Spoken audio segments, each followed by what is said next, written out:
Hello बच्चों, good morning. आज हम आपकी क्लास में आए हैं। क्या कौन सी बुक्स पढ़ेंगे? एमसीबी की बुक्स निकालिए, सबके पास है। हिंदी एमसीबी सबके पास है। आप लोग निकालें, आज हम नया चैप्टर पढ़ेंगे। सभी लोग निकाल लिए? ठीक है, ओके। तो आज हम नया चैप्टर पढ़ेंगे, जंगल और आदमी। सबने खोल लिया वो? ओके। तो आज बच्चों हम पढ़ेंगे नया चैप्टर, जंगल और आदमी। और इस चैप्टर से हमें क्या सीख मिलती है, आज हम आप लोग को ये चैप्टर पढ़ाएंगे और आप लोग इसको ध्यान से सुनिएगा। आज हम आपको जंगल और आदमी दोनों की एक दूसरे को महत्व के बारे में विस्तार से जानकारी देंगे। हमारी धरती पर चारों ओर प्रकृति की अनुपम कृति फैली हुई है। इस धरती पर जन्म लेने वाले प्रत्येक प्राणी, चाहे वह मनुष्य हो, पशु या पक्षी, सभी को समान अधिकार है। प्रकृति ने स्वतंत्र रूप से सभी के लिए सब कुछ उपलब्ध कराया है। हमें बेजान जानवरों, पशु पक्षियों और परोपकारी प्रकृति को विनष्ट करने का अधिकार नहीं है। इसी विषय पर आधारित हमारा यह पाठ, जंगल और आदमी एक दूसरे का नुकसान न कर वरन आपस में मिलजुल कर रहने में ही कल्याण की भावना दर्शाता है। कहानी बच्चों कुछ इस प्रकार है, आप लोग ध्यान से सुने। एक खूबसूरत जंगल में चारों तरफ हरियाली छाई थी। हर तरफ सुख और आनंद का वातावरण छाया था। पशु पक्षी इधर उधर घूम रहे थे। अचानक जंगल में एक विचित्र प्राणी ने प्रवेश किया, जिससे पूरे जंगल में भगदड़ मच गई। पशु पक्षी इधर उधर भागने लगे, जैसे जंगल में भूकंप आ गया हो।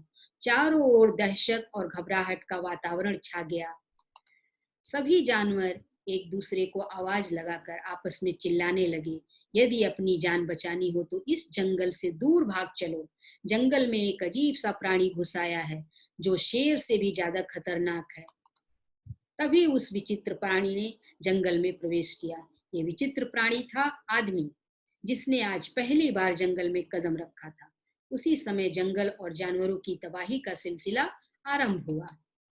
मनुष्य ने सैकड़ों बेजुबान मासूम जानवरों को धन की लालच में मार दिया। आदमी ने हरे भरे पेड़ों को काटकर दूर दूर तक अपनी बस्तियां बना डाली।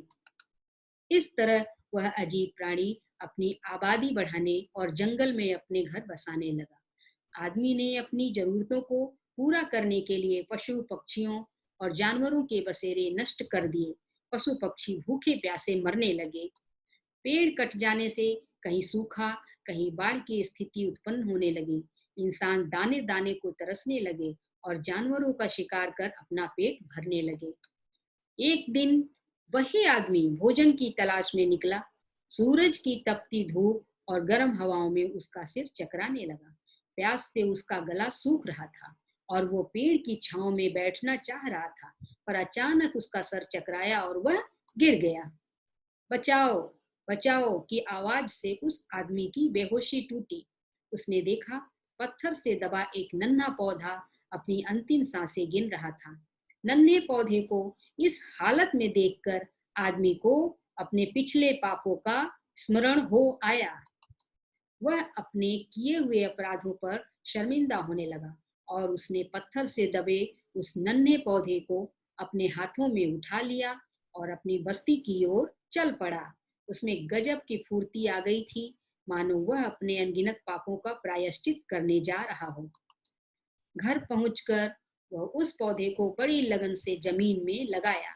उसके परिवार वालों को भी धीरे धीरे सभी बातें समझ में आने लगी और सबने मिलकर ये प्रण किया कि आज के बाद वे न तो कोई हरा भरा पौधा काटेंगे और न ही किसी जानवर को मारेंगे। इस प्रकार लोग एक एक करके पौधे लगाने लगे। धीरे धीरे पौधे बड़े पेड़ बन गए और पेड़ों ने जंगल का रूप ले लिया।